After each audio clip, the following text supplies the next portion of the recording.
What's good, everyone? Today I'll be showing y'all how to install Cinema 4D correctly. Since a lot of people have been asking me how to install it.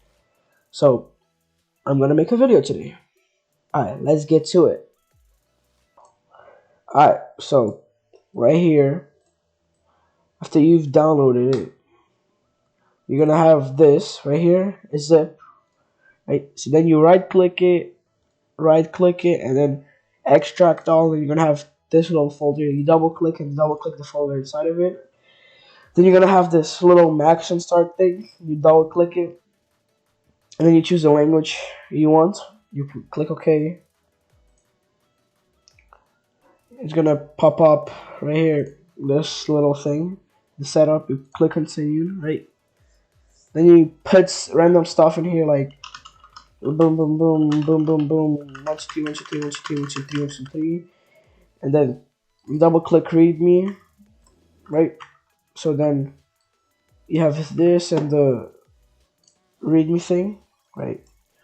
You're gonna choose this right here, this last serial code, last one. You Control C, you copy it, and then you Control paste it here. Oh, wrong thing.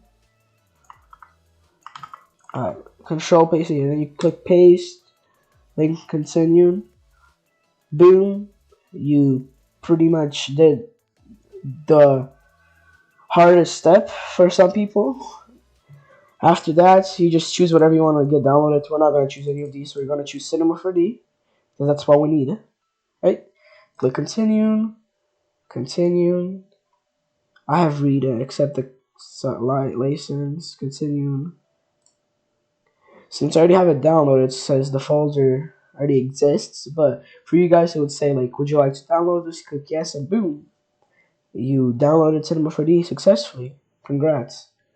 Hope this video helps you guys, and see you in the next one. Bye, guys.